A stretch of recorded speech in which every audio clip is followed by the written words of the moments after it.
میرے پٹھان استاذ، اللہ ان کی عمر میں برکت دے، انہوں نے 3 دن مجھ پہ محنت کی سیروزے کی جماعت میں، بولا مولوی بنو. میں نے کہا میں نہیں بنوں گا مولوی. انہوں نے مجھے پیسے دینا شروع کی، ہدیے.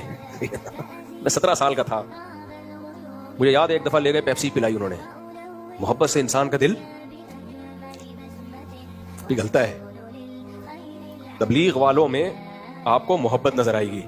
ایک مولانا صاحب ابھی تبلیغ کے خلاف تقریر کر رہے تھے کہ یہ برے کو برا نہیں کہتے، چور کو چور نہیں کہتے، ان کی برائی کر رہے تھے. آپ نے چور کو چور کہہ کے کون سی توبہ کروا دی ہے؟ شریعت کام کو دیکھتی ہے، کام کیا ہو رہا ہے، طریقے کو فوکس نہیں کرتی ہے. اگر آپ نے چور کو چور کہہ کے توبہ کروا دی بہت اچھی بات ہے، اور چور کو چور کہہ کے اس کے دل میں نفرت ڈال کے اور چوری پہ پکا کر دیا، پھر کیا کام کر دیا آپ؟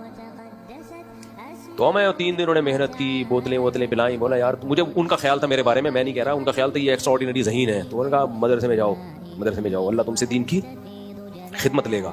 میرے مولویوں سے اللہ معاف فرمائے میرا اپنا قصور تھا. مجھے تو یہ ٹوپی سے ہی وہ تھا، ہم تو جاتے تھے یوں کر کے کالج میں پفے منایا کرتے تھے. ٹوپی ہم یوں کر کے پہنتے تھے. نماز میں شروع سے ہی پڑھتا ہوں الحمدللہ، تو اللہ کا شکر ہے میرے ذمہ کوئی قضا نماز نہیں ہے. تو ٹوپی یہاں رکھتے تھے تاکہ بال خراب نہ ہو. تو ایسا آدمی مولوی کدھر بنے گا؟ مدرسے میں جاتے ہی ٹرینڈ کروائی انہوں نے، سب سے پہلے اس طرح پھروایا.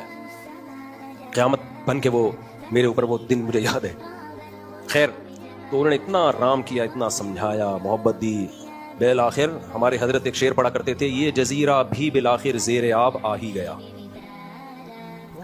اور جب میں مدرسے گیا ہوں 2 سال بہت ٹینشن میں گزارے ہیں، چھپ چھپ کے روتا تھا میں، کیونکہ کالج کی زندگی اور مدرسہ بھی مفتی رشید احمد صاحب کا، وہ بہت ان کے یہاں سختی تھی.